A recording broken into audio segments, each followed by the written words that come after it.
Bom, pessoal, boa noite. São exatamente 23h58 e eu estou gravando agora, como eu prometi a vocês, o vídeo do estudo de hoje à noite. Está agora no YouTube, por conta do curso. Resolvi gravar agora à noite porque é silencioso, não tem carro, não tem nada, nenhum tipo de barulho que vai atrasar. Eu quero fazer curtinho, tá? Sem muito... Até porque é um resumo dos itens 31 a 35 do livro dos médios. Então vamos lá. Como eu disse, eu vou disponibilizar o PDF no grupo e quem quiser o arquivo original também, eu vou botar logo os dois, tá? E nós temos o resumo dos itens 31 a 35. Os principais pontos do item 31, eu coloquei aqui algumas observações de Kardec. Possível não é fazer-se um curso de espiritismo experimental, como se faz um curso de física ou de química. Nas ciências naturais opera-se sobre a matéria bruta, que se manipula à vontade, tendo-se quase sempre a certeza de poderem regular-se os efeitos. No espiritismo, temos que lidar com inteligências que gozam de liberdade e que a cada instante nos provam não estar submetidas aos nossos caprichos. Muito simples, né? Nós, no espiritismo prático, experimental, na prática mediúnica, nós não podemos impor aos espíritos que se manifestem a hora que nós queremos ou quando nós queremos, né? Por mais que alguns sejam bastante ainda atrasados em certos aspectos, até em termos de inteligência mesmo, há espíritos ainda assim primários, eles são espíritos que têm sua individualidade, como nós, quando nós desencarnarmos, nos tornaremos espíritos, né, desencarnados, errantes, na expressão de Kardec. E do mesmo jeito que a gente não é obrigado a fazer as coisas que alguém deseja, o espírito desencarnado não vai chegar numa reunião e fazer o que a gente está mandando. Só para resumir, né? Por isso que Kardec diz que não é possível fazer um curso de espiritismo experimental. Então vamos fazer um curso onde teremos uma reunião onde a gente vai provocar o fenômeno, seja ele qual for. As condições são as mais variadas, então não é possível. Mais adiante, ainda no item 31, ele diz o seguinte: cumpre, pois, observar, aguardar os resultados e colhê-los à passagem. Daí o declararmos abertamente que quem quer que se blasone ou se vanglorie, né, de os obter à vontade não pode deixar de ser ignorante ou impostor. Daí vem que o verdadeiro espiritismo jamais se dará em espetáculo nem subirá ao tablado das feiras. Isso é muito forte quando Kardec coloca esse ponto, porque ainda hoje existem aqueles médiums, eu vou considerar que sejam médiums, que dizem que pode obter a hora que quiser qualquer fenômeno. Alguns até no começo conseguem, né? Eles conseguem obter o fenômeno com a participação inclusive de alguns espíritos. Mas chega um momento que isso passa, isso para, e aí ele passa a mistificar, a entrar na fraude. Então vamos ficar bem cientes disso. Olha. Se aparece médium dizendo que pode fazer e acontecer, são os termos de Kardec, ou é ignorante ou é impostor.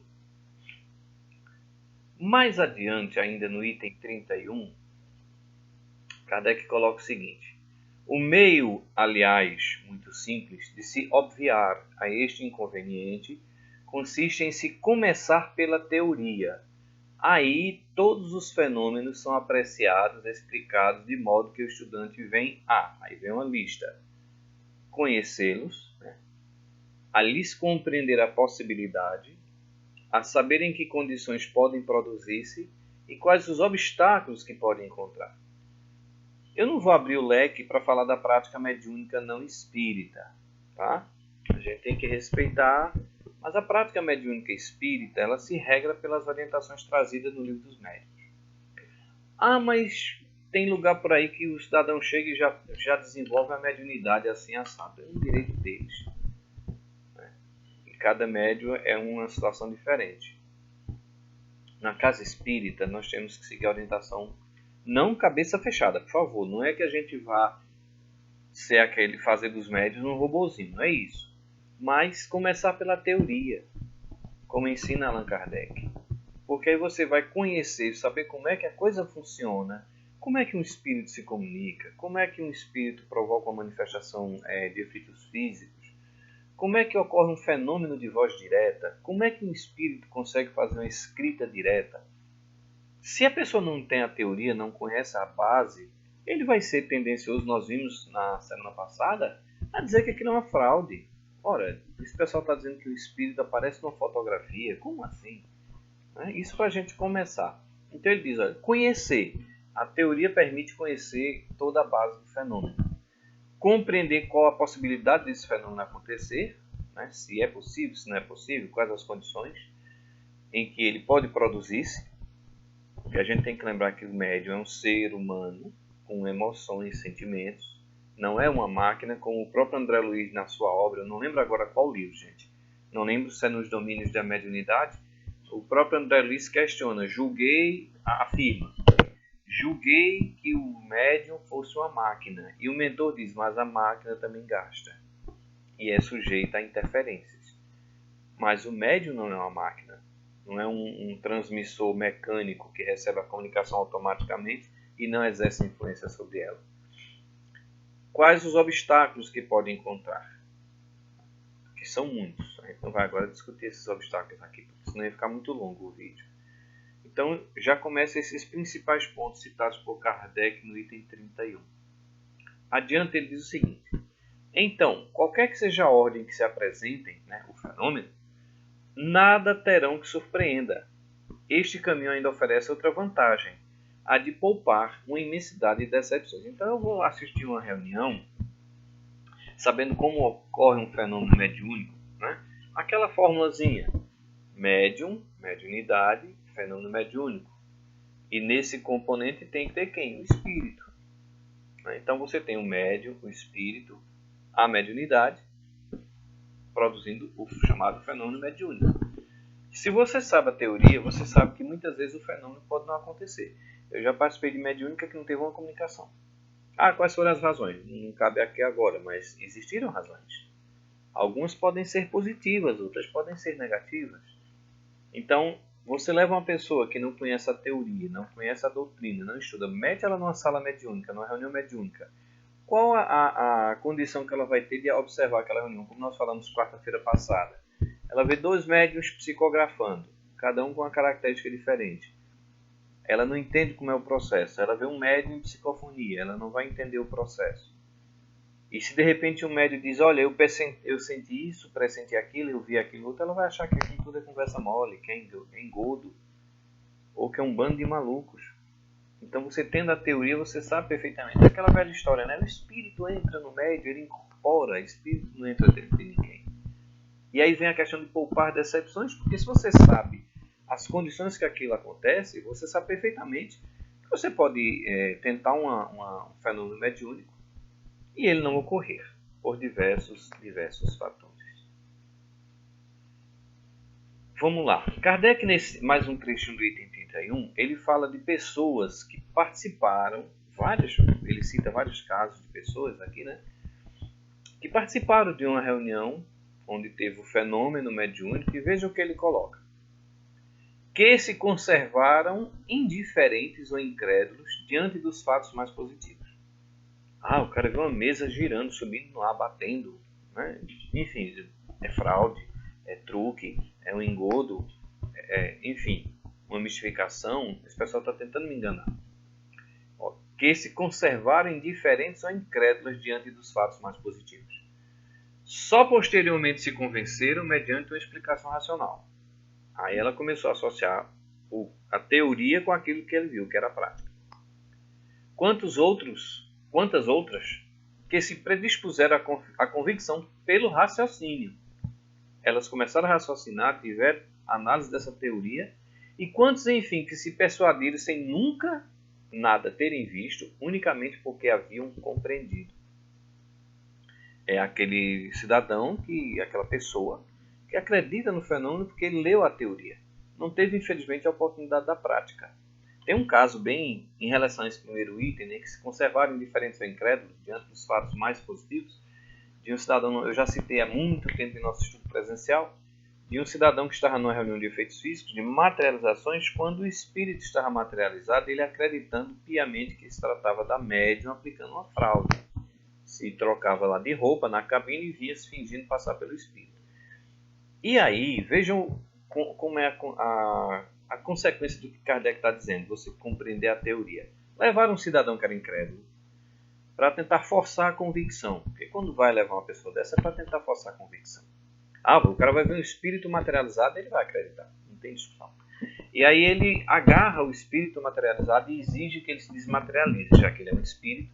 E o espírito diz a ele, olha, você não conhece, não sabe o que está fazendo, está causando problemas a médium que está lá, sofrendo. Para encurtar a história, convencer esse homem a soltar o bendito espírito materializado. O espírito voltou à cabine, se recompôs, voltou materializado e disse, agora sim eu vou fazer o que você pediu. E ele sentou-se à porta, numa cadeira, botou a cadeira na porta da cabine, fechada, ficou na cadeira, né? O espírito diante dele se desmaterializou, ou seja, o ectoplasma voltou à condição de invisibilidade, retornou a médium, e o espírito depois reaparece lá na cabine.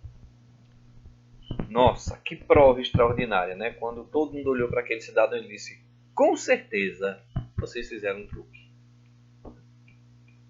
Vamos à frente. Ainda no item 31. É por experiência que dizemos consistir o melhor método de ensino espírita em se dirigir àquele que ensina antes a razão do que aos olhos.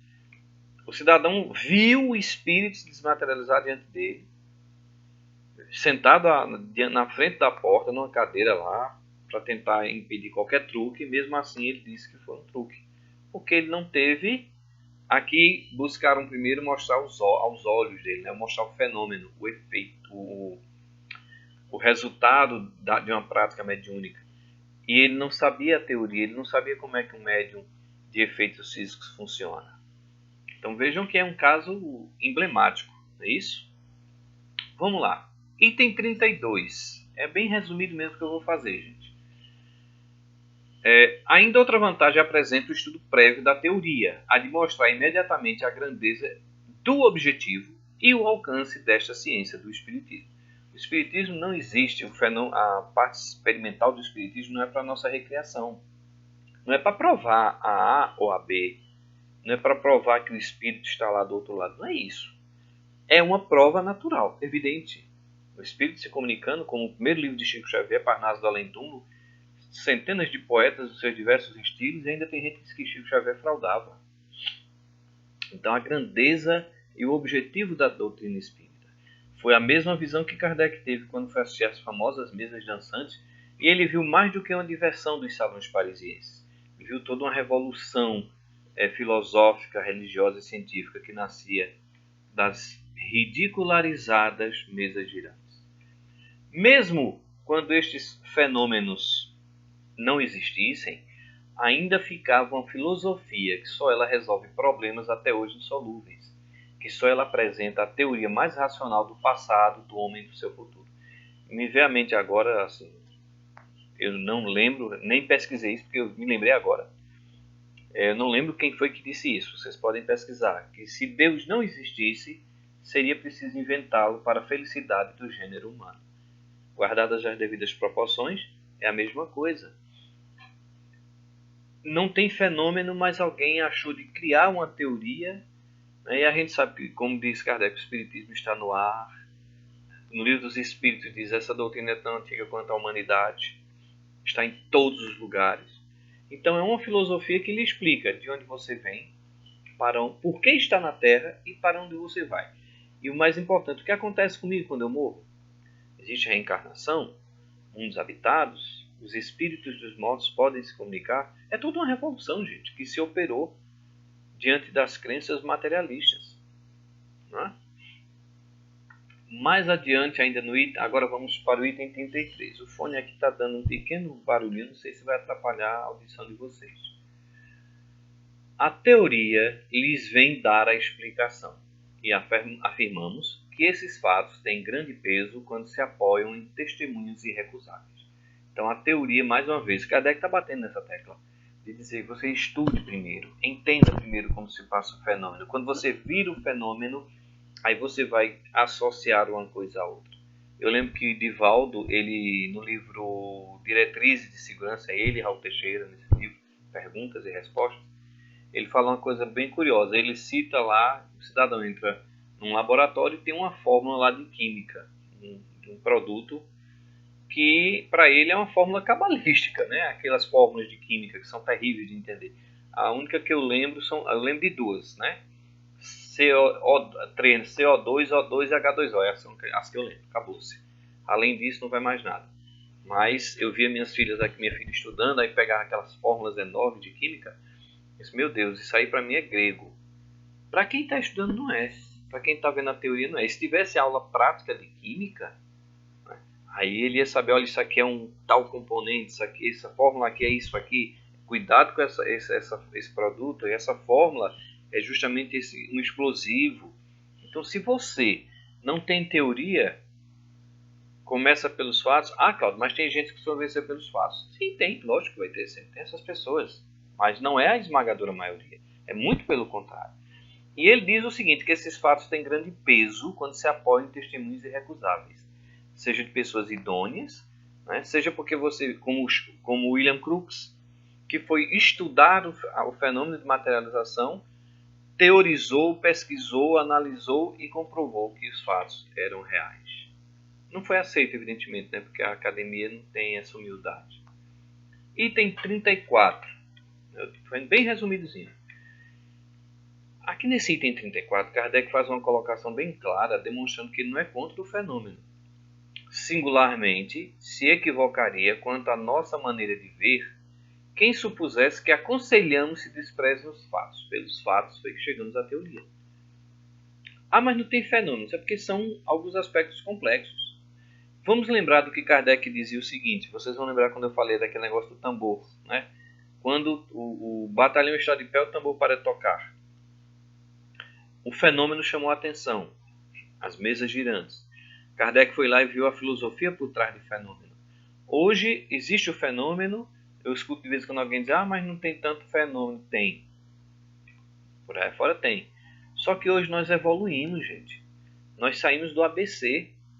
Saímos como é que se diz? Né? Das primeiras letras. O fenômeno existe, deve existir, não podemos ser contra, né? Mas temos que ter o cuidado de pesquisar, de estudar. Infelizmente, eu concordo que no Brasil, nosso movimento espírita é capenga no que diz respeito à pesquisa científica. Falta pesquisador, tem, mas faltam muitos ainda. E a própria ciência, seus cientistas não querem meter a cara e estudar espiritualismo. Eu vou falar espiritismo, espiritualismo e diversos fenômenos. Porque ficam envergonhados, né, preconceituosos, têm medo de sofrer represálias, de sofrer, como é que se diz hoje na internet, né, o cancelamento. Então imagina um cientista aí notório em fazer pesquisa sobre o mundo espiritual, sobre vida após a morte. Aqui e ali aparece algum aí que tenha a coragem de escrever alguma coisa interessante. Então, Kardec coloca muito claro esse ponto. Ele não é contra o fenômeno de jeito nenhum. Os fatos fenomênicos deram origem à pesquisa da teoria. Ele diz, pelos fatos foi que chegamos à teoria. Dizemos apenas, mais um trechinho, que sem o raciocínio eles não bastam para determinar a convicção. Então não adianta mostrar um médium em transe para converter ou convencer, que são coisas diferentes, alguém. Ele vai encontrar 1001 desculpas.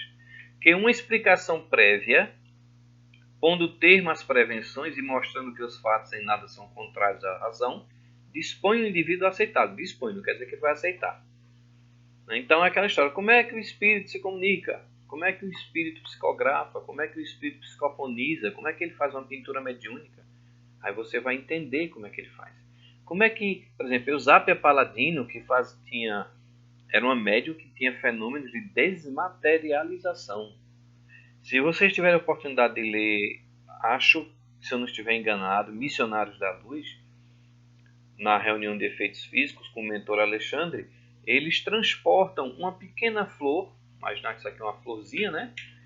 O espírito vai ao jardim do centro da casa e traz, através das paredes fechadas, uma flor materializada.